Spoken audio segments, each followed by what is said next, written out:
नमस्कार दोस्तों, आज के इस वीडियो में एक बार फिर आपका स्वागत है। और आज का ये वीडियो बहुत ही ख़ास है आप लोगों के लिए, आपकी गार्डनिंग के लिए, आपके प्लांट्स के लिए। जी हाँ दोस्तों, एक बहुत ही जो है महत्वपूर्ण विषय है गोबर की खाद। और गोबर की खाद सुनकर आपको बहुत सरल लगता है कि ठीक है, मार्केट में बहुत आसानी से मिल जाता है, आप जाते हैं, ले आते हैं और डाल देते हैं। लेकिन उसके बाद फिर कई लोगों की शिकायतें होती कि हमने गोबर खाद का इस्तेमाल किया लेकिन फिर भी वो रिज़ल्ट हमें नहीं मिलते हैं।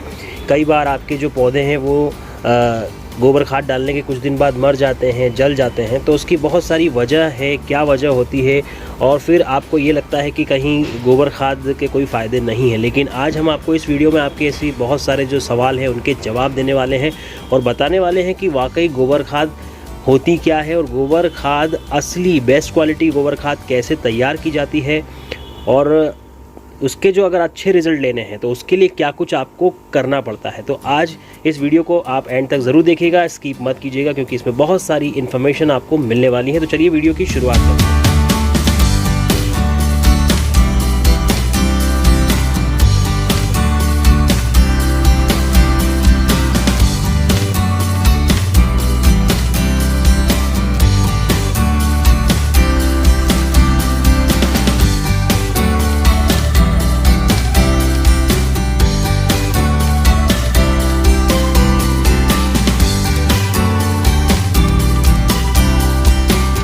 और आज आपको हमने जैसा कि बताया शुरुआत में कि आज गोबर खाद की पूरी प्रोसेसिंग जो है, गोबर खाद से बेस्ट क्वालिटी गोबर खाद किस तरह से बनाया जाए जिससे कि उसकी इनरिच और ज़्यादा बढ़ जाए, वो और ज़्यादा फ़ायदेमंद हो और मिट्टी की उर्वरता को ज़्यादा से ज़्यादा बढ़ा सके और आपकी गार्डनिंग में बहुत अच्छे रिज़ल्ट आपको मिल सके।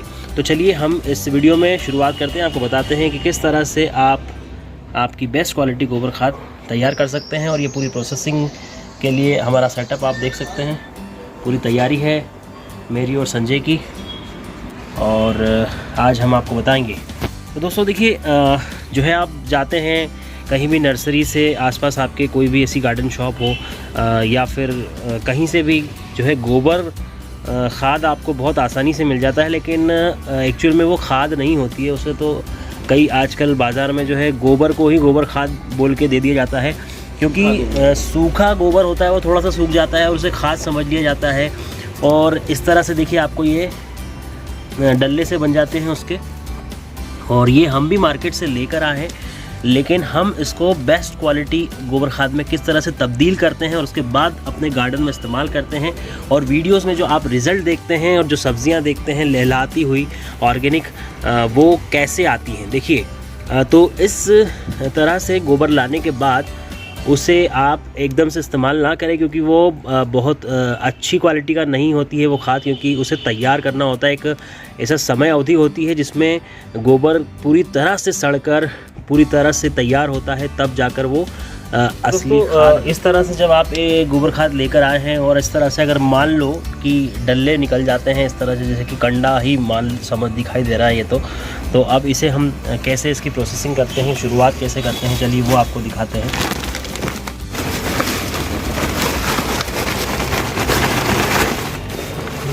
बोल के खरी जाती है। अब देखिए आप, ये इसे कौन खाद कहेगा? हाँ, जिसे नॉलेज नहीं है वो ज़रूर कहेगा खाद, क्योंकि ये एक्चुअल में खाद नहीं है।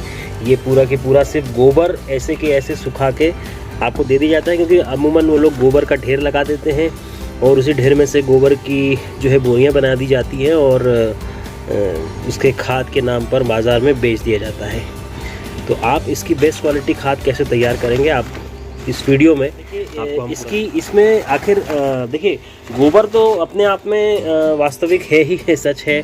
लेकिन गोबर खाद और गोबर में फ़र्क क्या है? ये पूरी तरह से डिकम्पोज नहीं हुआ है, तैयार नहीं हुआ है अभी आपके पौधों के लिए, और ये अगर आप डाल भी देते हैं तो ये वो रिज़ल्ट आपको नहीं देगा जो दे सकता है। और गोबर खाद में बहुत सारे ऐसे सूक्ष्म तत्व पाए जाते हैं। गोबर खाद में बहुत अच्छी मात्रा में मैग्नीशियम, पोटाश, फास्फोरस पाया जाता है, NPK जिसे आप कहते हैं। उसके अलावा भी बहुत सारे ऐसे सूक्ष्म तत्व होते हैं जो आपके पौधों के लिए, आपकी मिट्टी के लिए बहुत ज़्यादा उपयोगी होते हैं।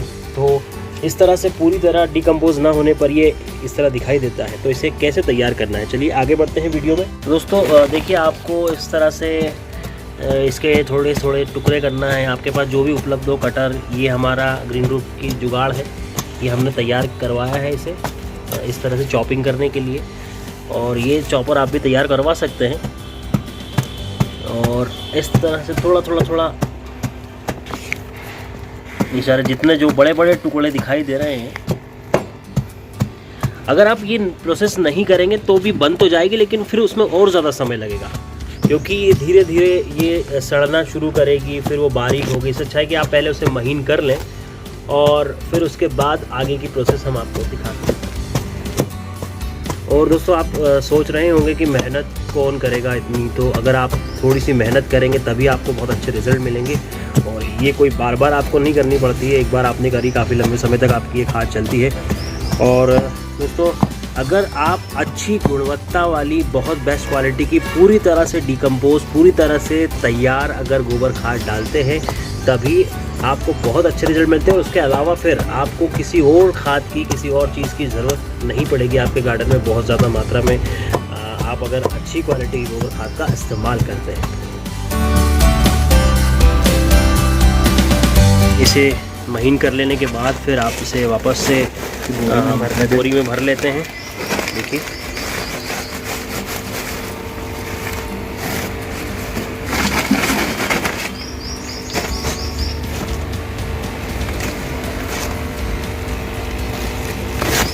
तो चलिए दोस्तों, ये तो हमने इसे महीन करके बता दिया है आपको, लेकिन अब आपको लग रहा होगा कि आखिर ये आगे कैसे प्रोसेस होगी और इसको डिकम्पोज कैसे किया जाएगा, तो वो भी हम आपको बताते हैं। चलिए, क्या करना है। ये हमारा जो है डिकम्पोज़र यहाँ तैयार हो रहा है, ये सेटअप लगा है। और देखिए, हम बड़े तौर पे करते हैं तो हमें ज़्यादा मात्रा में बनानी होती है ये खाद, इसलिए इस तरह से ये आप देख रहे होंगे इसमें लगातार जो बुलबुले उठ रहे हैं। तो ये है एक एयर पंप हमने लगाया है, जो बहुत ही आसानी से आपको एक्वेरियम की शॉप में मिल जाएगा।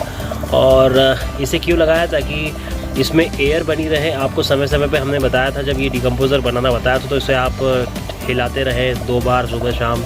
उसकी जगह आप ये अगर मशीन लगा के छोड़ देते हैं इसमें, तो इस तरह से ये जो है हवा, उसे एयर पूरी मात्रा में मिलती रहती है।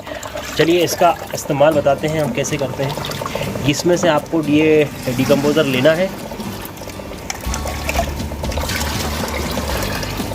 बोरी में आपने गोबर की खाद, या फिर मैं बोलूँगा कि गोबर ही रखा है अभी आपने फ़िलहाल, जो उसे आपको वो ये डालते रहना है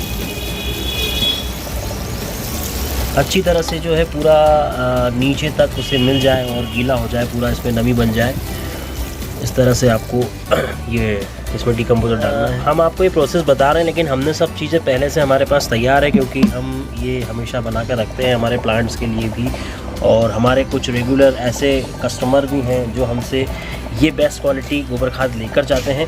और दोस्तों, ये देखिए, लगभग 15 से 20 दिन बाद, 15 दिन बाद ये इस तरह का थोड़ा सा महीन होने लगेगा।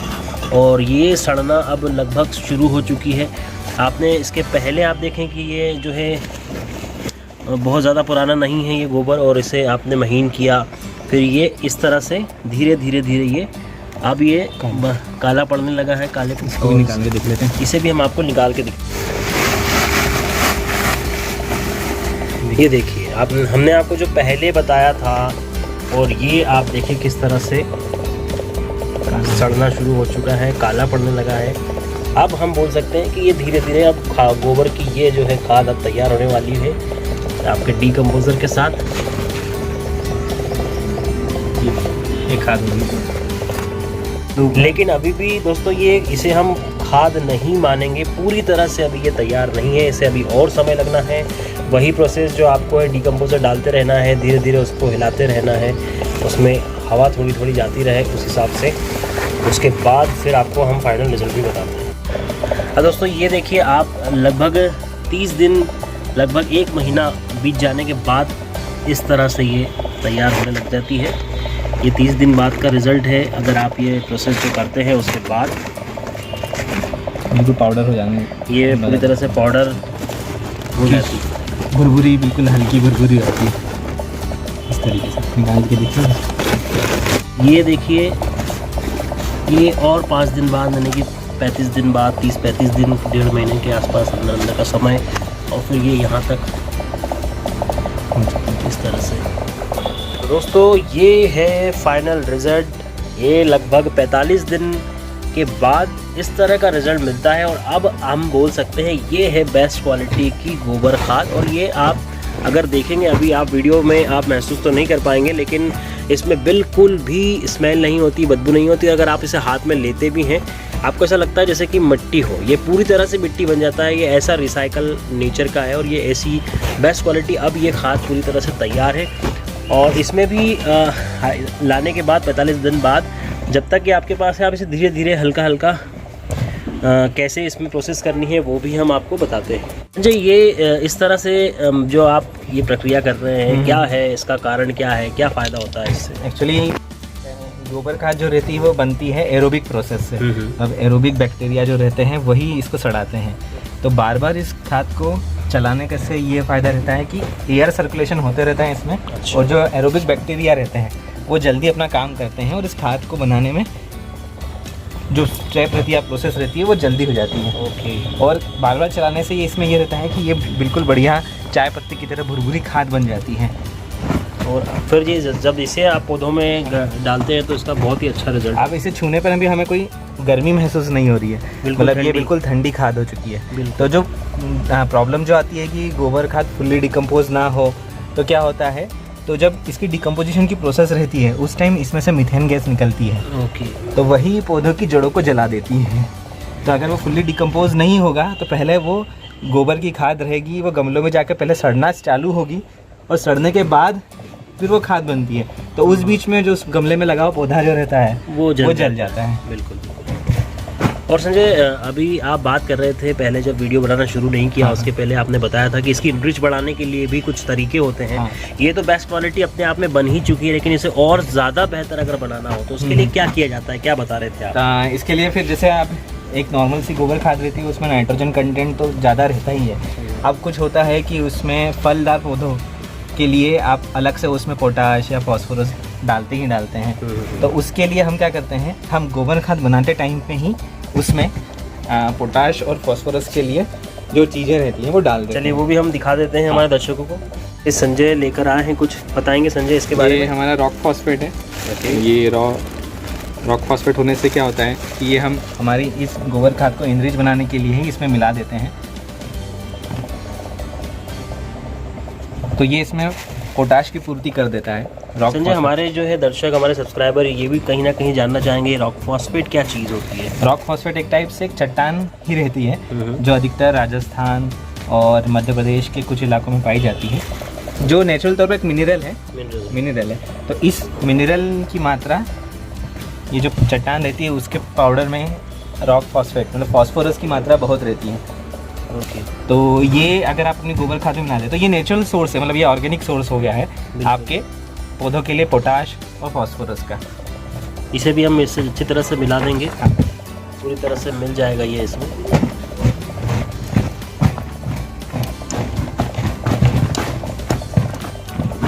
इसमें मिला दिया है और इसमें हल्का सा वेस्ट डिकम्पोजर और छिड़क देते हैं इस तरीके से। अब ये लगभग एक हफ्ते बाद ये पूरी तरीके से रेडी हो जाएगी। और तो आप चाहे तो इसको डायरेक्ट यूज़ कर सकते हैं, अगर छान के डालना चाहें तो छान के भी डाल सकते हैं। बिल्कुल। लेकिन थोड़ी मेहनत है, लेकिन इसके बाद जो आपको रिजल्ट मिलेंगे वो बहुत ही अच्छे रहेंगे। बिल्कुल, अगर अच्छे रिजल्ट गार्डनिंग में आप चाहते हैं तो मेहनत तो आपको करनी ही है। जैसे हम भी आपके लिए ये जो वीडियोस रेडी करते हैं उसमें भी हमें जो मेहनत लगती है, और अगर आप मेहनत नहीं करना चाहते हैं तो फिर आप ये गोबर खाद जो है हमसे संपर्क करें, हम आपको उपलब्ध कराने का पूरा प्रयास करेंगे। लेकिन हम तो यही कहेंगे कि आप अगर अपने घर में तैयार करें खुद की मेहनत से तो उसका मज़ा ही अलग होता है जब आपको वो रिज़ल्ट मिलते हैं। तो दोस्तों ये बहुत ही कारगर, बहुत काम की जानकारी है, क्योंकि अमूमन हमने देखा है कि गोबर खाद को लेकर बहुत ज़्यादा जो है संशय की स्थिति बनी रहती है। और जो नए नए गार्डनिंग में अभी आए हैं जिन्हें ज़्यादा नॉलेज नहीं है वो लोग तो बिल्कुल नर्सरी से जाते हैं और गोबर खाद मांगते हैं और वहाँ से उन्हें थैली पकड़ा दी जाती है।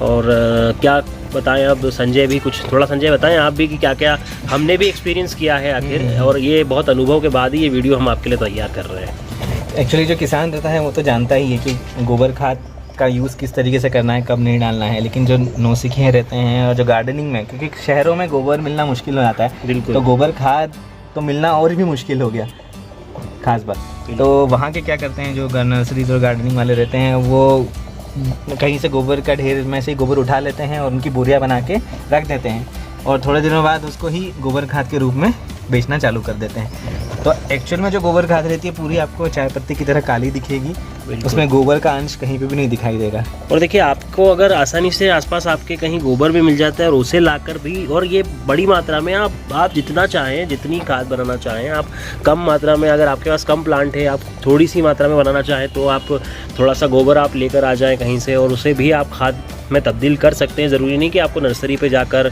बोरियां ख़रीद के लानी है तभी आप इसे तैयार कर पाएंगे। तो ये आपको एक बहुत सरल सी आसान सी विधि है, थोड़ी सी मेहनत आपको इसमें ज़रूर करनी होगी, लेकिन बहुत बेस्ट रिजल्ट आपको मिलेंगे।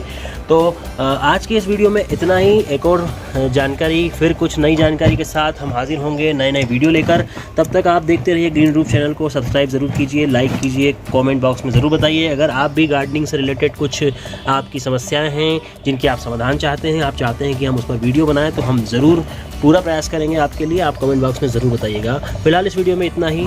नमस्कार।